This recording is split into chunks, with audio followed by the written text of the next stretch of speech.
le nettoyage du fichier électoral n'est que le premier point de notre lutte, pour ne pas éparpiller nos forces. Donc je commence par celui-là. Mais il y a d'autres points. Genre par exemple, avoir la liste exhaustive des bureaux de vote. Qu'on bien l'avance. Parce qu'on connaît bien au Togo l'histoire des bureaux de vote fictifs. Que personne ne connaît, et puis qui sortent la moitié des résultats. Okay. Donc ça aussi fait partie de cela.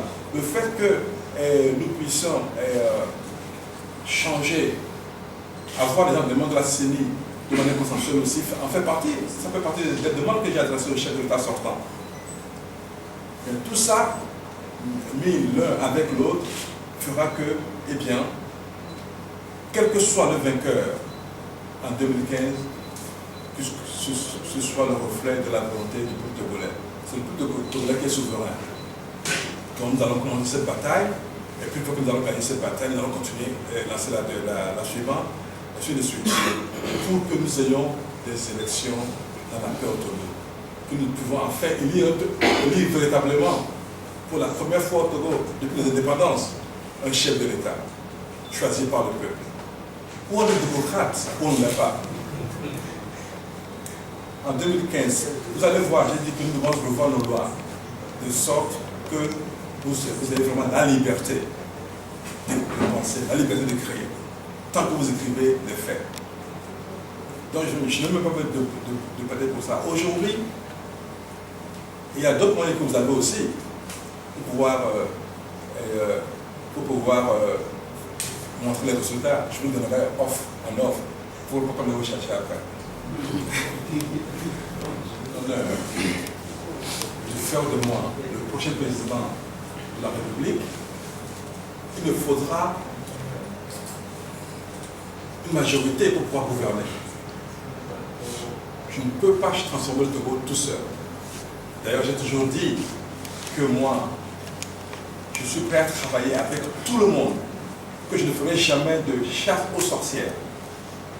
Tous les Togolais, quel que soit leur bord, qui aujourd'hui veulent travailler pour le bien-être du peuple togolais, qui veulent mettre leurs compétences au service de la nation, en ayant seulement en tête l'intérêt supérieur de la nation, eh bien, moi je vais travailler avec toutes ces femmes et tous ces hommes. Quel que soit le passé, parce que moi je veux simplement regarder l'avenir. Je laisse l'histoire seule juge des uns et des autres. Donc, je ferai de sorte que j'ai les moyens de pouvoir appliquer ma politique, pour avoir une majorité, pour travailler avec vous. Je vais rappeler rapidement quelques points que j'ai demandé au chef de l'État. Le premier point, c'était qu'on fasse les réformes.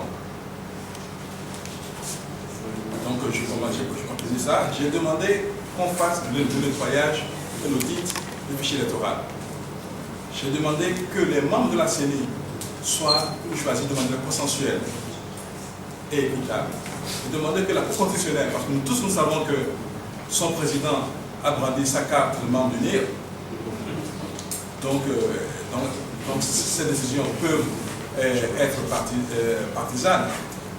Nous avons demandé qu'on ait la liste exhaustive des bureaux de vote.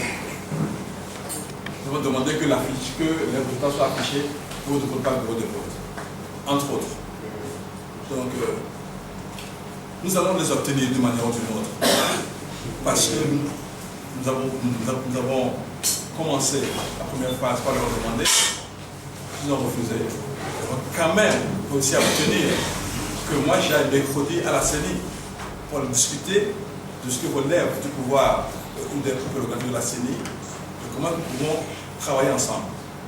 Eh bien, je vais demander en ce moment d'avoir accès aux bases de données. Je ferai avec tout ce que nous pouvons faire. Je veux m'assurer qu'il n'y ait pas d'entrée de nuit ou qu'ils viennent mettre des données fantômes dans la base de données. Cette année, le Togo veut le changement. Et moi, j'ai la chance d'avoir une formation d'ingénieur informaticien, entre autres. Eh bien, j'ai encore cette compétence que j'aime de mettre au service de ma nation. Si ils pensent que je suis partisan, eh bien, il y a d'autres organismes indépendants en Europe, aux États-Unis, en Afrique, qui peuvent venir faire le travail d'audit. Et moi, en venant voir le résultat, je saurai si c'est un bon résultat ou non. Parce que je sais lire entre les lignes informatiques. Et ceci dit, le groupe des 5 est avec le peuple togolais. Ça a été tout l'objet de ma bataille 5 ans en arrière. Je me disais que je ne voulais pas venir au Togo pour être candidat à la présidence et puis espérer que tout se passe comme sur des roulettes. Non, j'ai fait mon devoir de maison. Je me suis assuré que tous nos partenaires puissent être du côté du peuple togolais. Donc j'ai parcouru le monde pendant des années pour avoir ce qu'on appelle vulgairement un réseau. Mais mon seul message à chaque fois c'est soyez du côté du peuple togolais. C'est ça. Et je pense qu'aujourd'hui, il montre cette volonté.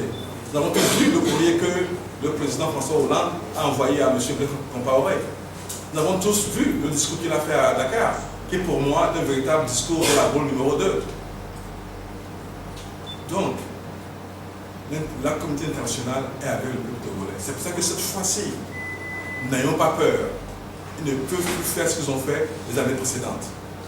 S'il faut aller leur demander, s'il faut aller prendre notre liberté, eh bien, un peu comme nous l'ont montré nos frères burkinabés, on le fera. Pourquoi? Parce que cette fois-ci, même si au Burkina les militaires n'ont pas osé le faire, ils savent pourquoi. Mais les militaires togolais aussi ont la même leçon. Donc la communauté internationale est avec nous et nous devons tout faire, nous-mêmes démontrer que nous avons le courage d'aller chercher notre liberté. Et comme nous sommes républicains et que nous voulons donner une chance à la paix, nous demandons au gouvernement d'accepter donc, comme lui-même le prétend, vouloir des élections transparentes, qu'on fasse au Togo des élections transparentes. C'est aussi simple que ça.